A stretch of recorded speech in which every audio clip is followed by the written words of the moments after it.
পিছিয়ে যাচ্ছে pay scale বাস্তবায়ন। তো দর্শক, পে স্কেল সংক্রান্ত সকল আপডেট নিউজ পেতে এই চ্যানেলটি সাবস্ক্রাইব করে রাখুন। তো দর্শক, নির্বাচিত নতুন সরকার দায়িত্ব গ্রহণের পর মাস পেরোনোর আগেই শুরু হয় ইরান, ইসরায়েল ও যুক্তরাষ্ট্রের যুদ্ধ। এই যুদ্ধের প্রভাবে সারা বিশ্বের অর্থনীতি প্রায় নাস্তানাবুদ হয়ে পড়েছে। বাংলাদেশের অর্থনীতিতেও এর ব্যাপক প্রভাব পড়তে শুরু করেছে। এরই মধ্যে শুরু হয়েছে জ্বালানির সংকট। এছাড়া সরকারের রাজস্ব ঘাটতি ৬০,০০০ কোটি টাকা ছাড়িয়ে গেছে। ফলে অর্থ সংকটে রয়েছে সরকার। এজন্য নতুন পে স্কেল বাস্তবায়নের ব্যাপারে ধীরে চলো নীতি বেছে নিয়েছে সরকার। এ নিয়ে জাতীয় সংসদের অধিবেশনে আলোচনা হতে পারে বলে জানা গেছে। অবশ্য সেই প্রস্তাব রিভিউ করারও ঘোষণা দেওয়া হয়েছে। আগামীকাল ত্রয়োদশ জাতীয় সংসদের প্রথম অধিবেশন বসার কথা রয়েছে। এর পরে রয়েছে বাজেট অধিবেশন। ইতিমধ্যে সংসদের কার্যপ্রণালী প্রণয়নের প্রস্তুতি চলছে। অর্থ বিভাগের কর্মকর্তারা বলছেন, প্রধানমন্ত্রী তারেক রহমান যেহেতু বলেছেন, তাই সরকারি চাকরিজীবীদের নতুন এই বেতন কাঠামো ধাপে ধাপে বাস্তবায়ন করা হতে পারে। তবে এখনই সব বাস্তবায়ন সম্ভব নয়। এজন্য কিছুটা সময় নিয়ে এগোচ্ছে সরকার। এদিকে গতকাল সচিবালয়ে অর্থমন্ত্রীর সঙ্গে সাক্ষাৎ করেছেন পিকেএসএফ ও পে কমিশনের চেয়ারম্যান জাকির আহমেদ খান।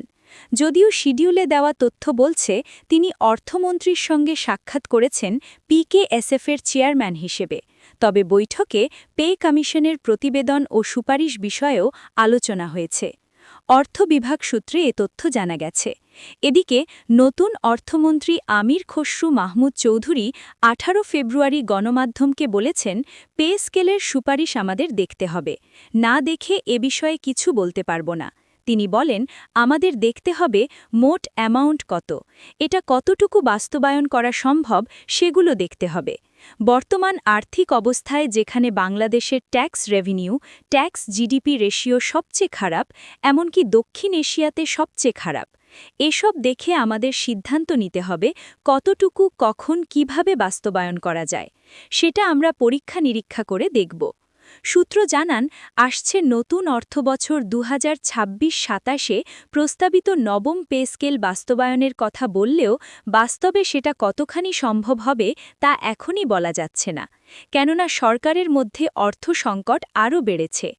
অন্যদিকে মূল্যস্ফীতির চাপ এখনও নিয়ন্ত্রণে আনা সম্ভব হয়নি।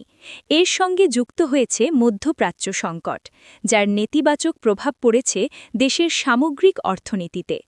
তবে পে স্কেল নিয়ে সরকারি চাকরিজীবীদের ওপর নেতিবাচক প্রভাব পড়ুক এমন পরিস্থিতি তৈরি করতে চায় না সরকার।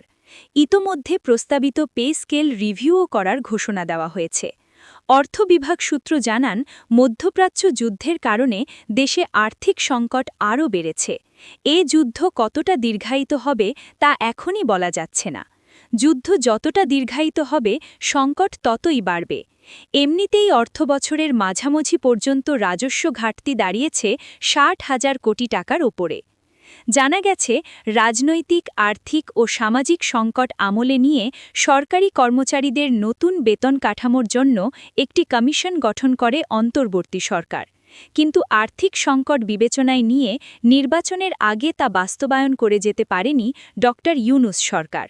তবে পে কমিশন যে প্রতিবেদন জমা দিয়েছে, সেটা অনুযায়ী একটি বেতন কাঠামোর সুপারিশমালা বর্তমান সরকারের কাছে রয়েছে, যেটি রিভিউ করার ঘোষণা দিলেও এখনও শুরু করা হয়নি। তবে বাজেট প্রণয়নের আনুষ্ঠানিক কার্যক্রম শুরু হলে সেটি রিভিউ করা হতে পারে। অবশ্য তৎকালীন অর্থ উপদেষ্টা ড. সালেহউদ্দিন আহমেদ দায়িত্ব ছাড়ার প্রাক্কালে বাংলাদেশ প্রতিদিনকে বলেছিলেন, কমিশন যে প্রতিবেদন জমা দিয়েছে সেটা বাস্তবসম্মত। আমরা এটা বাস্তবায়নের জন্য নির্বাচিত সরকারের হাতে দিয়ে যাচ্ছি। আশা করি সরকার সেটা বিবেচনা করবে। এক্ষেত্রে দেশের আর্থসামাজিক অবস্থা ও মূল্যস্ফীতি বিবেচনায় রাখতে বলা হয়েছে। আমাদের পরিকল্পনা ছিল সময়োপযোগী একটি বেতন কাঠামো ঘোষণা করা। এদিকে নতুন সরকার দায়িত্ব নেওয়ার পর পে স্কেল নিয়ে এখনও আনুষ্ঠানিক কোনো সিদ্ধান্ত জানায়নি, তবে যেহেতু সামনে অধিবেশন রয়েছে তাই সেটা সংসদে আলোচনা হতে পারে বলে জানা গেছে। এর আগে ত্রয়োদশ জাতীয় সংসদ নির্বাচন সামনে রেখে নির্বাচনে জয়ী হয়ে ক্ষমতায় গেলে সরকারি কর্মকর্তা-কর্মচারীদের জন্য যথাসময়ে পে স্কেল বাস্তবায়নের ঘোষণা দিয়েছিলেন বিএনপি চেয়ারম্যান তারেক রহমান। অবশ্য প্রধানমন্ত্রী হওয়ার পর তিনি এ বিষয়ে এখনও কোনো আনুষ্ঠানিক বক্তব্য দেননি। গত বছরের ২৭ জুলাই সরকারি কর্মকর্তা-কর্মচারীদের জন্য নতুন বেতন কাঠামো প্রণয়নের লক্ষ্যে ২১ জন নিয়ে বেতন কমিশন গঠিত হয়।